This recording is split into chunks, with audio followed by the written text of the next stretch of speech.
How Matt Taylor led Exeter City to promotion into League One.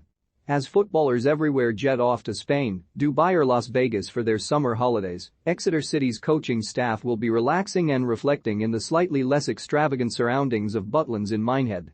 Manager Matt Taylor and his team will have plenty to celebrate on the Somerset coast, having just secured a promotion against all odds into League One. The Grecians are supporter-owned and sustainably run, in contrast to many of their EFL counterparts who have wealthy benefactors only too willing to pump in millions chasing a dream. A playing budget that has to be regularly topped up by the sale of talented academy graduates is pretty modest by League Two standards, let alone when set alongside grand clubs like Sheffield Wednesday, Derby, Portsmouth, Ipswich and Bolton they'll be facing next season. But Taylor's team have just finished runners-up to Forest Green Rovers and only on goal difference and see little reason to fear the division above. It's almost an impossible job. People don't believe me when I say it, but it is almost the impossible job, Taylor, 40, tells Sportsmail. We are up against teams, managers, budgets, clubs with huge financial backing, and that comes from chairman or a benefactor. We have to generate all our own money to keep surviving, let alone to thrive at the level we're at and have success. It is incredible to do it as a trust-owned club, more so in modern times, because other clubs are getting bigger, their budgets are getting bigger, and they have bigger squads to ours. 2016-17 lost League Two playoff final 2-1 to Blackpool, 2017-18 lost League Two playoff final 3-1 to Coventry, 2018-19 finished 9th in League Two, a point off playoff places. 2019-20 lost League Two playoff final 4-0 to Northampton, 2020-21 finished 9th in League Two, 3 points off playoff places. 2021-22 finished 2nd and promoted. We used our skillset to bring a group of players together, and we have good young players who have played between 80 and 150 games as opposed to between 10 and 20. We have this group exactly where we want them. My job now is to keep them together and improve it.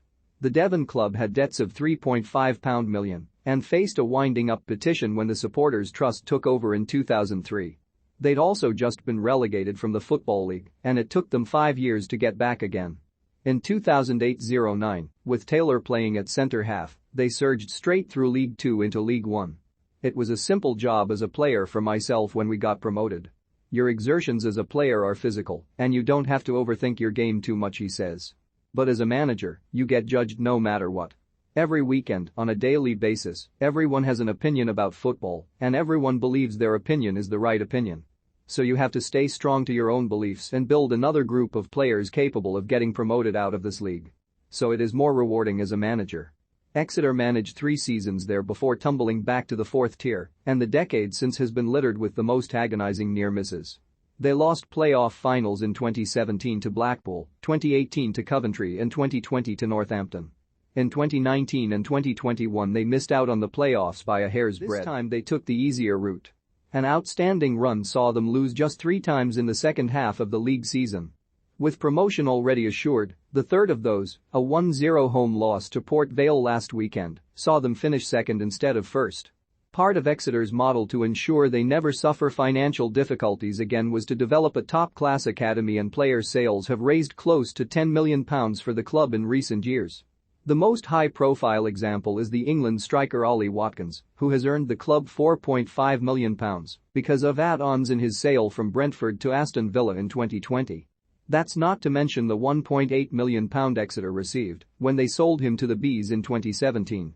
With Watkins linked with a £50 million summer move to West Ham, another windfall, at a very handy time, could be coming the way of St James Park. Ethan Ampadu, Matt Grimes and Joel Randall are other examples of £1 million plus fees that have come into the club from homegrown talent. Yet not all of that goes into Taylor's transfer kitty. The bills have to be paid first, with a new £2 million training centre on the way, and so the makeup of Exeter's squad still comprises a good number of academy graduates and astute loan signings. We have to be creative, and we have to be inventive, Taylor says. We have to see things that other managers don't see in terms of players fitting in with ourselves and our constant belief that we can get the best out of our players, and we give them a platform to perform. As much as our fans understand what we are as a football club, they have to understand the market we work in. The Trust give me everything they possibly can, no matter what. Naturally, the income we generate from 5 or 6 full houses, increased capacity and attendances, and the windfall from promotion has increased the money in the bank account. Everyone knows that is going to be offset with the extra cost of the training ground, but there is no reason why the playing budget won't be increased.